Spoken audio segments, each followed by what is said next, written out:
പശ്ചിമേഷ്യയിലെ യുദ്ധഭൂമിയിൽ നിന്ന് ലോകത്തെ ഞെട്ടിക്കുന്ന മറ്റൊരു വാർത്ത കൂടി പുറത്തുവരികയാണ്. ഇറാന്റെ പുതിയ പരമോന്നത നേതാവായി ചുമതലയേറ്റ മൊജ്തബ ഖമേനി അതീവ ഗുരുതരാവസ്ഥയിൽ അബോധാവസ്ഥയിലാണെന്ന, അതായത് കോമയിലാണെന്ന റിപ്പോർട്ടുകളാണ് ഇപ്പോൾ പുറത്തുവരുന്നത്. ഇസ്രായേൽ, അമേരിക്കൻ രഹസ്യാന്വേഷണ ഏജൻസികളുടെ പക്കൽ നിന്നുള്ള വിവരങ്ങൾ ഉദ്ധരിച്ച് പ്രമുഖ അന്താരാഷ്ട്ര മാധ്യമമായ ദി ടൈംസ് ആണ് ഈ വിവരം പുറത്തുവിട്ടത്. 56 വയസ്സുകാരനായ മൊജ്തബ ഖമേനി നിലവിൽ ഖും നഗരത്തിലെ അതീവ സുരക്ഷാ വിഭാഗത്തിൽ ചികിത്സയിലാണെന്നും അദ്ദേഹത്തിന് രാജ്യത്തിന്റെ ഭരണപരമായ കാര്യങ്ങൾ നിയന്ത്രിക്കാൻ നിലവിൽ സാധിക്കുന്നില്ല എന്നുമാണ് പുറത്തുവരുന്ന നയതന്ത്ര മെമ്മോകൾ വ്യക്തമാക്കുന്നത്. ഈ പ്രതിസന്ധിയുടെ വേരുകൾ ചെന്നെത്തുന്നത് യുദ്ധത്തിന്റെ ആദ്യ ദിനങ്ങളിലേക്കാണ്. ഇറാന്റെ മുൻ പരമോന്നത നേതാവായിരുന്ന ആയത്തുള്ള അലി ഖമേനിയും കുടുംബവും താമസിച്ചിരുന്ന അതീവ സുരക്ഷാ കോമ്പൗണ്ടിന് നേരെയുണ്ടായ മിസൈൽ ആക്രമണത്തിലാണ് മൊജ്തബയ്ക്ക് പരിക്കേറ്റത്. ആ മാരകമായ ആക്രമണത്തിൽ പിതാവായ അലി ഖമേനിയും മൊജ്തബയുടെ ഭാര്യ ഹദാദും കൊല്ലപ്പെട്ടിരുന്നു. അന്ന് ഇറാൻ ഭരണകൂടം ലോകത്തോട് പറഞ്ഞത് മൊജ്തബയുടെ കാലിന് നിസ്സാര പരിക്കുകളേ ഉള്ളൂ എന്നായിരുന്നു. എന്നാൽ സത്യം ഏറെക്കാലം മൂടിവെക്കാൻ അവർക്ക് സാധിച്ചില്ല. മിസൈൽ ആക്രമണത്തിൽ അദ്ദേഹത്തിന് ഏറ്റ പരിക്ക് അതീവ ഗുരുതരമായിരുന്നുവെന്നും അത് അദ്ദേഹത്തെ കോമയിലേക്ക് നയിച്ചുമെന്നുമാണ് പുതിയ റിപ്പോർട്ടുകൾ തെളിയിക്കുന്നത്. മൊജ്തബ ഖമേനി പരമോന്നത നേതാവായി ചുമതലയേറ്റ ശേഷം അദ്ദേഹം ഒരിക്കൽ പോലും പൊതുവേദിയിൽ പ്രത്യക്ഷപ്പെട്ടിട്ടില്ല എന്നത് ഈ വാർത്തകളുടെ ഗൗരവം വർദ്ധിപ്പിക്കുന്നു. ഒരു രാഷ്ട്ര തലവൻ എന്ന നിലയിൽ ജനങ്ങളെ അഭിസംബോധന ചെയ്യാനോ നേരിട്ട് തീരുമാനങ്ങൾ പ്രഖ്യാപിക്കാനോ അദ്ദേഹത്തിന് സാധിച്ചിട്ടില്ല. അദ്ദേഹം അധികാരമേറ്റ ശേഷം പുറത്തുവന്ന 2 പ്രസ്താവനകളും സ്റ്റേറ്റ് ടെലിവിഷനിലെ വാർത്താ അവതാരകർ വായിക്കുകയായിരുന്നു. ഇത് ഭരണകൂടത്തിനുള്ളിലെ ശൂന്യതയാണ് സൂചിപ്പിക്കുന്നത്. തിങ്കളാഴ്ച ഇസ്രയേൽ ആണവ നിലയത്തിന്റെ മാപ്പ് പരിശോധിക്കുന്ന മൊജ്തബയുടെ ദൃശ്യങ്ങൾ ഇറാൻ പുറത്തുവിട്ടിരുന്നുവെങ്കിലും അത് വ്യാജമായി നിർമ്മിച്ചതാണെന്ന് വിദഗ്ധർ കണ്ടെത്തിയിട്ടുണ്ട്.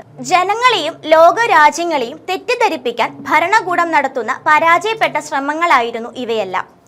നിലവിൽ ആരാണ് ഇറാൻ ഭരിക്കുന്നത് എന്ന ചോദ്യം ലോകരാജ്യങ്ങൾക്കിടയിൽ സജീവമാണ്.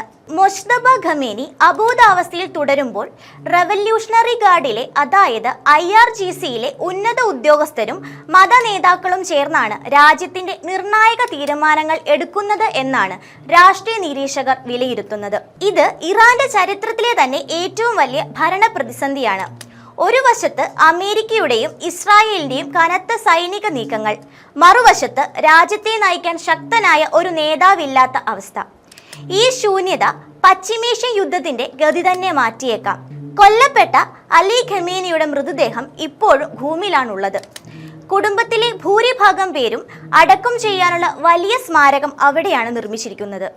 സുരക്ഷാ പ്രശ്നങ്ങൾ കാരണമാണ് സംസ്കാര ചടങ്ങുകൾ മാറ്റിവെച്ചത് എന്നാണ് ഔദ്യോഗിക വിശദീകരണമുണ്ടെങ്കിലും യഥാർത്ഥ കാരണം മൊജ്തബയുടെ ആരോഗ്യനിലയും രാജ്യത്തിന്റെ അസ്ഥിരമായ സാഹചര്യവുമാണ്. പരമോന്നത നേതാവിന്റെ മകനും ഭാര്യയും ഉൾപ്പെടെയുള്ള കുടുംബാംഗങ്ങൾ കൊല്ലപ്പെട്ടത് ഇറാൻ ഭരണകൂടത്തിന് വലിയൊരു ആഘാതമായിരുന്നു.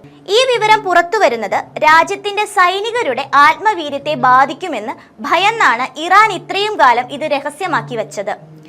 അമേരിക്കൻ, ഇസ്രായേൽ രഹസ്യാന്വേഷണ ഏജൻസികൾ ഗൾഫ് രാജ്യങ്ങളുമായി പങ്കുവച്ച പുതിയ വിവരങ്ങൾ പ്രകാരം മൊജ്തബ ഖമേനിക്ക് ബോധം വീണ്ടെടുക്കാൻ കഴിയുമോ എന്ന കാര്യത്തിൽ ഡോക്ടർമാർക്ക് ഉറപ്പില്ല.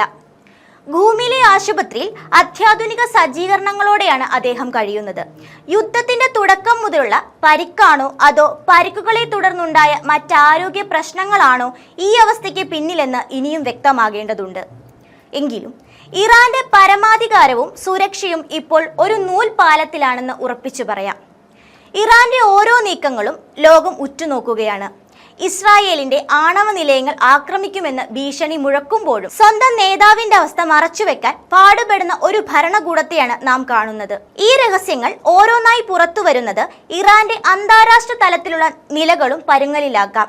മൊജ്തബയുടെ ആരോഗ്യസ്ഥിതിയെക്കുറിച്ചുള്ള ഔദ്യോഗിക സ്ഥിരീകരണം ഇറാൻ നൽകാത്തിടത്തോളം കാലം ഈ അഭ്യൂഹങ്ങളും ആശങ്കകളും തുടരും.